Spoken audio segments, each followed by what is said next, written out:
Assalamualaikum warahmatullahi wabarakatuh. Waalaikumsalam warahmatullahi wabarakatuh. Alhamdulillahillazi an'ama alaina bi ni'mati imanil Islam. Asyhadu an la ilaha illallah wahdahu la syarikalah wa asyhadu anna Muhammadan abduhu wa rasuluhu la nabiyya ba'da amma ba'du. Pertama sekali, marilah kita mengucapkan puji dan syukur atas kehadiran Allah Subhanahu wa Ta'ala yang telah melimpahkan rahmat dan karunia-Nya kepada kita bersama. Sehingga dengan rahmat dan karunia-Nya itu juga kita telah dapat hadir di Zoom mata kuliah dasar-dasar ilmu pendidikan pada saat sekarang ini. Baiklah, demi menghemat waktu, saya dari kelompok 2 sebagai moderator, dan Anissa Aurel Gintamayu, Adinda Putri Aldira sebagai notulen dan pembaca materi. Langsung saja masuk kepada pembaca materi pertama, yaitu yang akan dibacakan oleh Anissa Aurel Gintamayu. Baik, saya akan membacakan materinya. Landasan asas pendidikan. Landasan pendidikan adalah landasan filosofis, sosiologis, dan kultural yang sangat memegang peranan penting dalam menentukan tujuan pendidikan. Selanjutnya, landasan ilmiah dan teknologi akan mendorong pendidikan itu menjemput masa depan secara leksikal landasan. Berarti tumpuan dasar atau alas. Karena itu landasan merupakan tempat bertumpu atau titik tolak atau dasar pijakan. Titik tolak atau dasar pijakan ini dapat bersifat material. Contoh landasan pesawat terbang, dapat pula bersifat konseptual. Contoh landasan pendidikan. Implikasi filosofis adalah seperangkat filosofis dijadikan titik tolak dalam pendidikan aplikasi sosial yang terjadi di masyarakat. Tentu saja mempengaruhi pendidikan baik sebagai ilmu maupun aktivitas, dan aplikasi kultural. Kurikulum harus disusun berdasarkan kondisi sosial kultural dari masyarakat. Implikasi psikologis manusia merupakan individu yang unik. Implikasi ilmiah dan teknologi adalah pembangunan didukung oleh perkembangan ilmu, pengetahuan, dan teknologi dalam rangka mencepat terwujudnya ketangguhan dan keunggulan bangga. Macam-macam landasan pendidikan merupakan landasan yang berkaitan dengan makna atau hakikat pendidikan, yang berusaha menelaah masalah-masalah pokok seperti apakah pendidikan itu, mengapa pendidikan itu diperlukan, apa yang seharusnya menjadi tujuan, dan sebagai landasan filosofis adalah landasan yang berdasarkan atau bersifat falsafah. Kata filsafat di sob bersumber dari bahasa Yunani pelien, berarti mencintai, dan sof atau sofis berarti hikmah atau arif atau bijaksana. Filsafat menelaah sesuatu secara radikal, menyeluruh, dan konseptual yang menghasilkan konsep mengenai kehidupan dan dunia. Konsepsi tentang kehidupan manusia di dunia yang pada umumnya bersumber dua faktor, yaitu religi dan etika yang bertumpu pada keyakinan.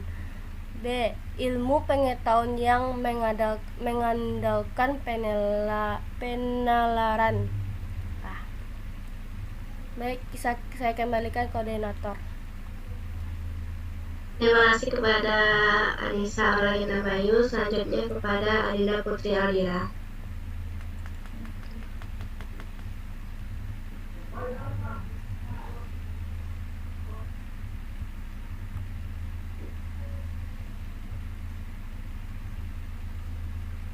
Dinda, suaranya nak ada doh.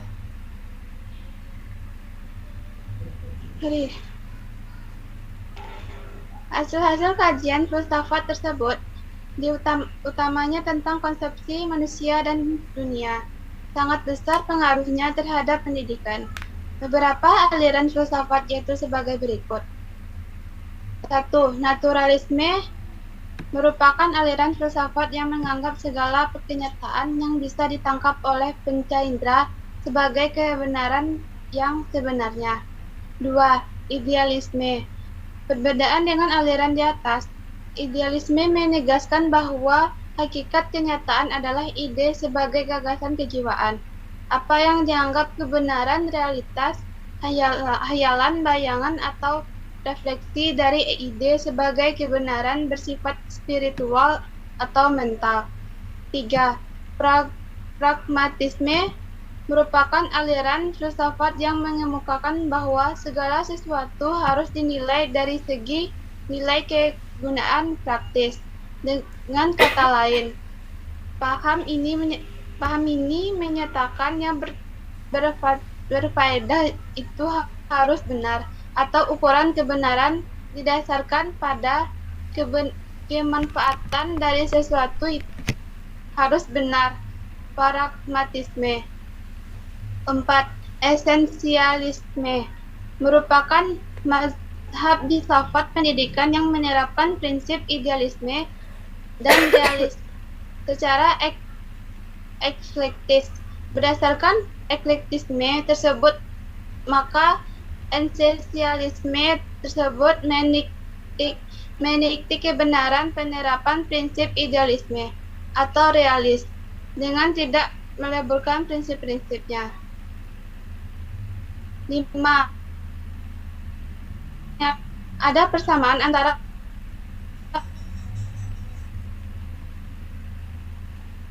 yakni keduanya membelah kurikulum tradisional yang berpusat pada mata pelajaran yang pokok-pokok atau subjek center, atau perbedaannya ialah perennialisme meningkatkan keabadian teori kehikmatan.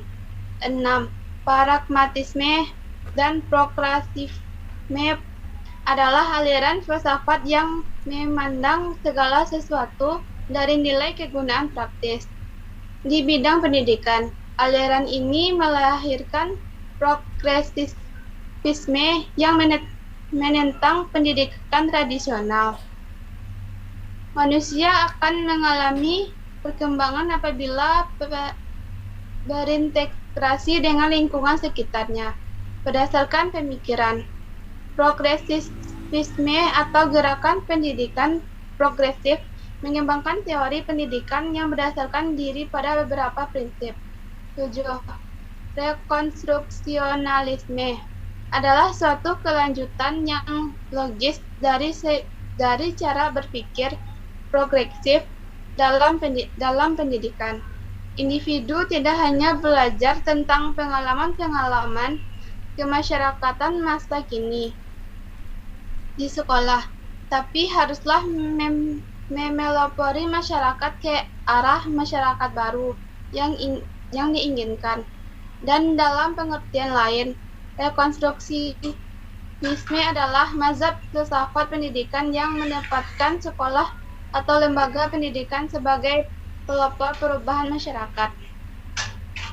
Terima kasih kepada Adinda. Selanjutnya materi akan dibacakan oleh saya sendiri. Asas-asas pendidikan merupakan suatu kebenaran menjadi dasar atau tumpukan berpikir, baik pada tahap perancangan maupun pelaksanaan pendidikan. Salah satu dasar utama pendidikan adalah bahwa manusia itu dapat dididik dan dapat mendidik diri sendiri.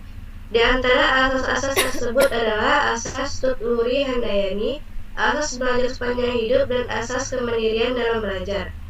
Macam-macam asas pendidikan adalah: pertama, asas Tuturi Handayani sebagai asas pertama. Tuturi Handayani merupakan inti dari sistem Among perguruan.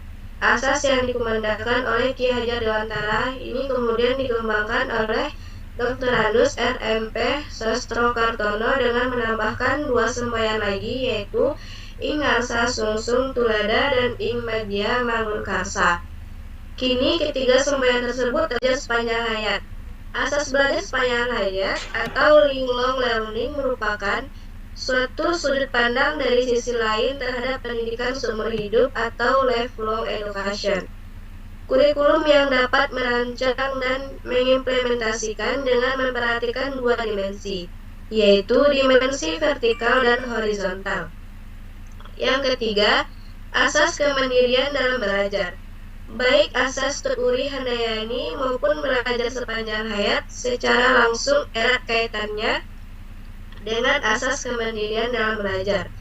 Asas Tuturi Handayani pada prinsipnya bertolak dari asumsi kemampuan siswa untuk mandiri, termasuk mandiri dalam belajar. Sekian, terima kasih.